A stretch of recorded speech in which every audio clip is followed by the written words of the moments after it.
안녕하세요. 예, 안녕하세요. 근데 지금 안녕할 때가 아니에요. 그런가요? 지금 우리 나라 빚이 예. 선진국들보다 무려 2.5배나 빠르게 지금 증가하고 있다고. 예, 이게 예. 다 문재인 정부에서 재정을 거덜내서 그렇다고 지금 언론들이 막 난리거든요. 예, 어떻게 맞습니다. 어떻게요 이거. 네, 저도 그 기사를 봤는데요. 음. 결론부터 말하면 사실이 아닙니다.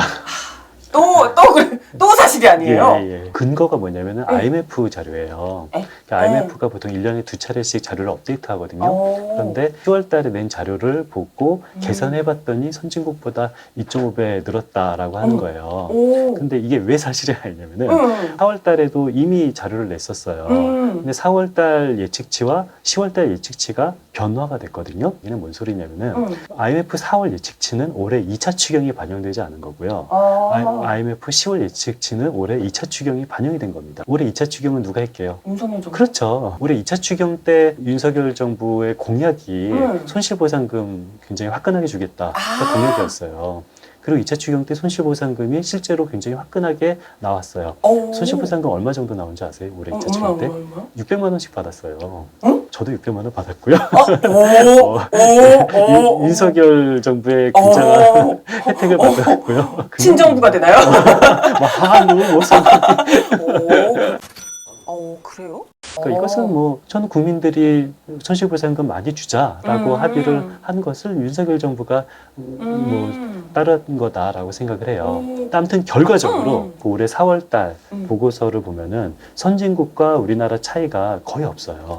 근데 IMF 올해 10월 달 보니까 선진국과 우리나라 차이가 조금 벌어졌더라고요. 그래서 그걸 가지고 분석을 한 거가 뭐 문재인 정부 때 벌어졌다라고 하는데 뭐 사실은 작년 말에도 선진국과 우리나라 차이가 크지 않았고요. 올해 4월 달에도 선진국과 우리나라 차이가 크지 않았고 올해 10월 달 예측부터 선진국과 우리나라 차이가 크게 벌어진 걸 보면은 이걸 가지고 문재인 정부 탓을 하면은 좋지 않은 거죠. 말도 안 되는 얘기네요. 그렇죠? 아니 근데 뭐 사실 돈 쓴 게 문제는 아닌데 이게 뭐 이게 좋은 엉뚱하게 쓴 건 지적입니다. 아니니까. 네, 좋은 지적입니다. 어찌됐건 이건 지금 윤석열 정부에서 그렇죠. 쓴 돈 때문에 맞습니다. 이렇게 됐다는 거잖아요. 예. 뭐야? 이 언론 뭐야? 이거 대체 기사 어디서 쓴 거야 이게? 근데 굉장히 많은 기사가 됐잖아요. 이렇게 많이 기사가 된 이유가 뭔지 아세요? 이 틀린 기사가? 왜요?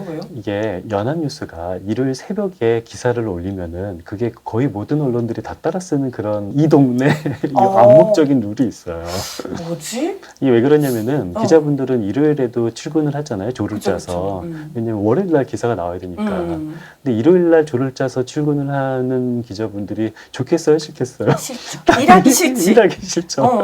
그런데 일하기 싫었는데 딱 출근을 했어요. 제일 먼저 확인하는 것은 이 연합뉴스거든요. 딱 보면은 이 기사 재밌겠다 하고 연합뉴스를 그대로 전문 용어로 무라카미 뭐 베꼈습니다 라고 하면은 굉장히 많은 뉴스가 도배가 되게 되는 그러니까요. 거죠. 아니 뭐 이게 뭐 선진국보다 2.5배나 빨리 증가했다. 이것도 뭐 그럴 수 있는데 이게 문재인 정부의 확장 기조 때문이다라고 하는 거는 어떤 근거로? 그냥 뭐 뇌피셜인 거죠. 저는 뭐 워낙 순수한 사람이어서 뭐 일부러 문재인 정부를 비판하려고 그랬던 건 아니고 그냥 본인의 편견이 있는 거예요. 그냥 문재인 정부는 확장 정부, 윤석열 정부는 뭐 긴축 재정이라는 그런 편견 때문에 있는 건데 문재인 정부가 재정을 거덜냈다 이거 말이 안 되는 거죠. 아니, 그러면서 뭐 윤석열 정부가 건전 기조로 전환해서 뭐 허리띠를 졸라매고 있는데 그럼에도 불구하고 왜 지금 부족이 됐다 뭐 이렇게 그렇죠. 기사 내용 거의 소설인데요, 소설. 그런데 저는 사실 더 소설과 같은 게 있었어요. 저는 IMF 재정 모니터를 계속 업데이트를 하는 사람이니까 IMF 재정 모니터를 보면은 이 연합뉴스의 숫자가 안 나오는 거예요. 분명히 연합뉴스는 IMF 재정 모니터를 보면은 2.5배 증가했다라고 했는데 IMF 재정 모니터를 아무리 봐도 연합뉴스 숫자가 나오지 않는 거예요. 그렇다면 둘 중에 하나죠. 완벽한 조작 기사던가 아니면은 내가 모르는 무엇인가가 있던가 둘 중에 하나인데 물론 완벽한 조작은 아니고요. 제가 열심히 IMF 보고서를 나누고 더하고 빼고 했더니 드디어 알아냈습니다. IMF에서 말하는 평균은 보통 이 산술 평균이 아니라 이 가중 평균을 써요. 근데 연합뉴스는 산술 평균을 썼더라고요. 무슨 말인지 알겠어요? 살짝 약간 뭔 말인지. 이게 가중 평균은 뭐냐면요. 홍콩, 룩셈부르크, 몰타 이렇게 조그만 나라들의 실질 경제적 현실은 이 반영이 그렇게 많이 된 나라가 아니잖아요. 미국이 더 중요합니까? 몰타가 더 중요합니까? 당연히 뭐 예, 미국이, 경제적으로 그쵸, 경제적으로 그쵸. 보면 당연히 몰타의 변화보다 미국의 변화가 세계 경제에 미치는 효과가 훨씬 더 중요한 거잖아요. 그쵸, 그쵸. 그러니까 몰타는 조금 반영하고 미국은 많이 반영하는 것이 어. GDP에 맞춰서 그렇게 평균을 구하는 것이 IMF의 공식 평균이고요. 음. 연합뉴스의 평균을 보니까 산술 평균을 썼더라고요. 그 산술 평균은 몰타나 미국이나 똑같이 중요하다라는 것이 산술 평균인데요. 뭐 가중 평균이 더 중요하긴 하지만 연합뉴스가 말한 산술 평균도 어떤 통계의 목적에 따라서 쓸 수도 있다고 생각을 해요. 근데 다만 IMF 자료에 없는 산술 평균을 스스로 만들어낸 거라고요. 에? 그렇다면은 IMF에 존재하지 않는 산술 평균을 스스로 만들어서 그러니까. 또는 존재하지 않는 산술 평균을 기재부한테 받아서 썼다면은 이것은 이 산술 평균이다. 산술 평균은 이런 몰타와 미국을 똑같이 보는 그런 단점이 있다라는 사실을 기사에서 말을 해야 되는데 그런 말 전혀 없이 IMF 자료에 없는 산술 평균을 가지고 2.5배 증가했다라고 말하는 것은 정직하지 않는 거죠. 사실 뭐 말했어도 저 같은 사람 몰랐을 것 같긴 하지만 근데 어찌됐건 간에 이게 명확하게 IMF발 자료가 아닌 게 분명한 거고요. 그렇죠. 네. 그러니까 그렇게 의미가 있는 자료는 아니에요. 산술 평균을 일부러 구해서 이것을 뭐 증가율을 나누고 곱하고 그래서 2.5배 증가했다라는 것이 통계적으로는 사실 아무런 의미가 없는 거예요. 그닥 출처가 약간 애매한 의심스러운 그런 내용을 가지고 쓴 기사였는데 또 그걸 많은 언론들이 받아서 써서 이런 사태가 빚어졌더라라는 거. 이 정도면 오보 아닌가? 오보 아니에요? 그렇죠. 이건 뭐 한두 번이 아닙니다만은 이런 기사를 계속 보다 보면 마치 우리나라가 진짜 굉장히 심각한 재정 상태에 있고 정말 위험한 곳으로 계속해서 갈 것 같은 느낌이 계속해서 이 보는 시민들은 그러니까 뭐 나라빚이 늘어난다라고 말해서 실제로 나라빚이 늘어나지는 않고요. 자기 실현적 효과는 없고요. 다행이네요. 근데 제가 좋아하는 말 중에서 예산은 정치다라는 말이 있어요. 그러니까 무슨 소리냐면은 나라빚이 지금 GDP 대비 50%가 좋을까요? 60%가 좋을까요? 몰라요.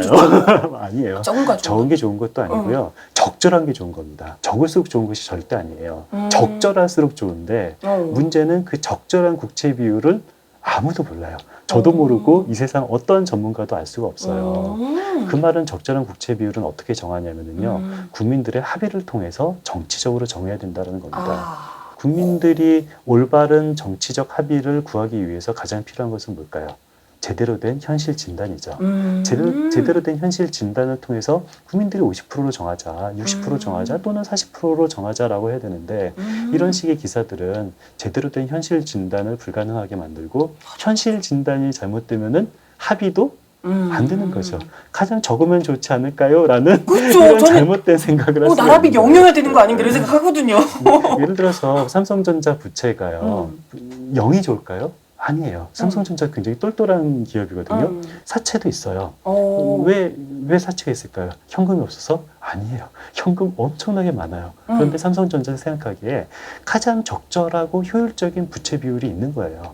그래서 삼성전자는 아무리 현금이 넘쳐도 사채 등도 일시 다 빚을 갚지 않고 적절한 부채 비율을 유지를 하려고 노력을 하는 것이 삼성전자를 비롯한 아무리 현금이 많은 기업도 이 적절한 부채 비율을 유지하려고 하거든요. 국가도 적절한 부채 비율을 유지하는 것이 가장 좋고 그 적절한 부채 비율은 전문가가 정하는 것이 아니라 국민들이 합의를 통해서 정치적으로 정하는 것이다 라는 말입니다. 국민들이 똑똑해져야 될 것 같아요. 네, 맞습니다. 이건 정부에서 좀 시켜줘야 되는 거 아닌가 싶어요. 안 되니까 저희 곰곰이에서 곰곰이에서 이상민 연구위원이 열심히 공부를 시켜주시는 걸로. 좋습니다. 네, 알겠습니다. 아무튼 오늘도 좋은 말씀 감사드려요. 네, 감사합니다. 네.